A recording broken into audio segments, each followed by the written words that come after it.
एक बहुत बड़ा प्लीज सब घोटाला चैनल को आया है सब्सक्राइब और शेयर करें, हर भ्रष्टाचार का। शहर की खबर अब तक पहुंच सके। कई दिनों से मीडिया में आ रहा है, पार्लियामेंट में लगातार इस पर सवाल उठ रहा है। अडानी के बारे में हिंडनबर्ग जो है, जो आर्थिक लेन देन ये सब का जो है सो जो हिसाब किताब अपना उसका जांच पड़ताल करती है, उसका सर्वे वगैरह उसका होता है, उसके तरफ से जो रिपोर्ट आई है, उस रिपोर्ट में अडानी के ऊपर कई गंभीर आरोप लगाए गए उसे, और उसके माध्यम से अपने शेयर में ऊंची दाम लगवाते हैं लोग। उस बढ़ते हुए कीमत पर लोग उसमें पैसा लगाता है। लेकिन सबसे बड़ी समस्या यह है कि LIC का, LIC, state bank, Punjab national bank, bank of India, ये जो बैंक हैं, इन समूह के द्वारा लगभग 80,000 करोड़ का शेयर खरीदा गया अडानी के कंपनी का। और आज स्थिति यह है कि हिंडनबर्ग की रिपोर्ट आने के बाद में जो इनका सेल वैल्यू था इनके शेयर का, वह काफ़ी डाउन हो गया। तो हज़ारों करोड़ रुपया जो लगाया गया LIC के माध्यम से या विभिन्न बैंकों के माध्यम से, वह तो जो सो आम लोगों का है, जो अपने रिटायरमेंट के बाद या अपने भविष्य का ख्याल कर कर जो LIC में जमा किया जाता है या बैंकों में रखा जाता है, उनका पैसा बुड़ गया। और सबसे बड़ी बात यह है कि एक तरफ जहाँ पर जो जनता से जुड़ा हुआ सीधे सवाल है, जो किसानों से जुड़ा हुआ मामला हो, नौजवानों से जुड़ा हुआ मामला हो, बेरोजगार से जुड़ा हुआ मामला हो, उसके बजट में लगातार कटौती होती जा रही है। इस बार के भी बजट आवंटन में खाद का सब्सिडी कमा दिया गया, और भी है जैसे मनरेगा का, प्रधानमंत्री फसल बीमा योजना का, PM किसान योजना का, राष्ट्रीय कृषि विकास योजना का, समग्र शिक्षा अभियान का। इन सब योजनाएं जो हैं, जो सीधे आम लोगों को प्रभावित करने वाली योजनाएं हैं, इनके राशि में कटौती कर दी जाती है। दूसरे तरफ जो है सो 72,000 करोड़ रुपया जो अडानी के यहाँ बकाया था, उसको जो है सो बट्टे खाते में डाल दिया गया है। बट्टे खाते का मतलब होता है वह घुमा फिरा के माफ़ करना ही माना जाता है। मतलब कि उसको खाते को डाल दिया गया,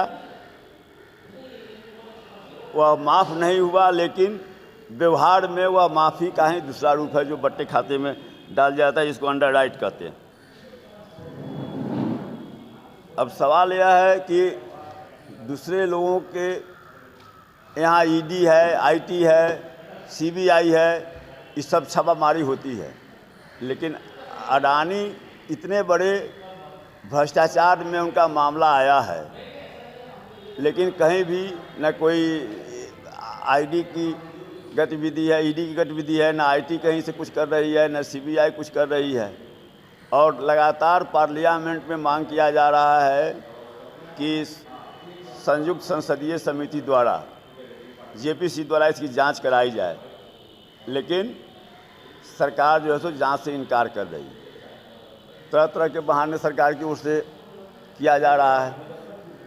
लेकिन पहले भी हुआ है, जो बोफोर्स मामला जो था, जो इतना काफ़ी कुछ उथल पुथल मचा देश में, वह केवल स्वीडन के एक रेडियो द्वारा वह कहा गया था कि इसमें कमीशन लिया गया है, और उसके बाद JPC का गठन किया गया था। और आज जब इतना बड़ा मामला सामने में आने के बाद सरकार अगर जांच से भाग रही है, तो मेरा सीधा सवाल है कि आखिर भाजपा जो उनके बचाव में है, इसके पीछे क्या कारण है? भाजपा का अडानी के साथ क्या रिश्ता है? और अडानी को केवल यह कहकर कि हैं एक बहुत बड़े उद्योगपति हैं, इसलिए उनको खारिज नहीं किया जा सकता है।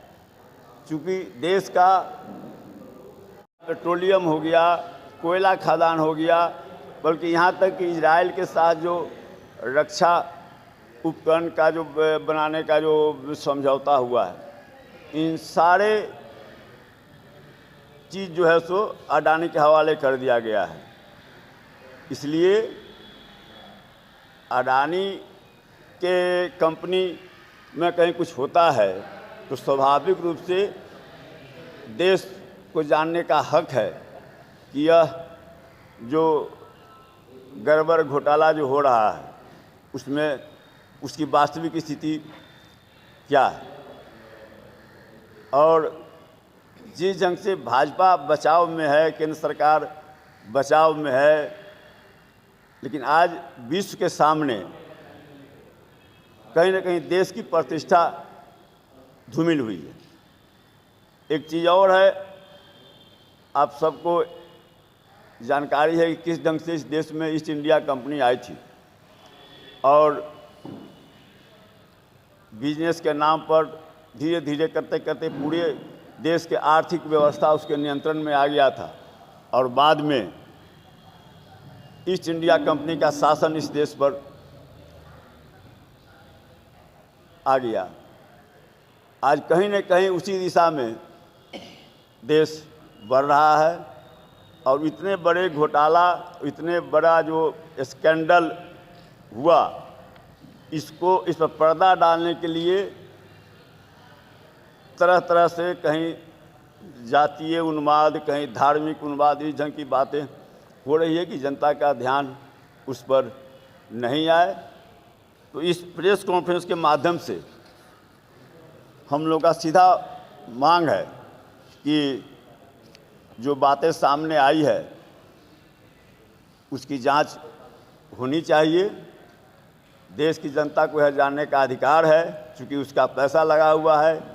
गरीबों के टैक्स से जो पैसा राजकोष में आता है, आप जो है सो उसको माफ़ी कर देते हैं। एक तरफ जो है सो किसी के यहाँ कुछ पैसा बाकी रहता है तो जो है सो उसके खिलाफ तरह तरह की कार्रवाई होती है। ईडी जो है वह कहाँ से किसके पास पैसा आया, केवल स्वतः संज्ञान लेकर कार्रवाई करती है, छापामारी करती है, रेड करती है, सब करती है। लेकिन इतना बड़ा मामला सामने आने के बाद आखिर वह जो बेनामी कंपनियां हैं किन लोगों का है, उन बेनामी कंपनियों में किन लोगों का पैसा लगा हुआ है, इसकी जांच होनी चाहिए।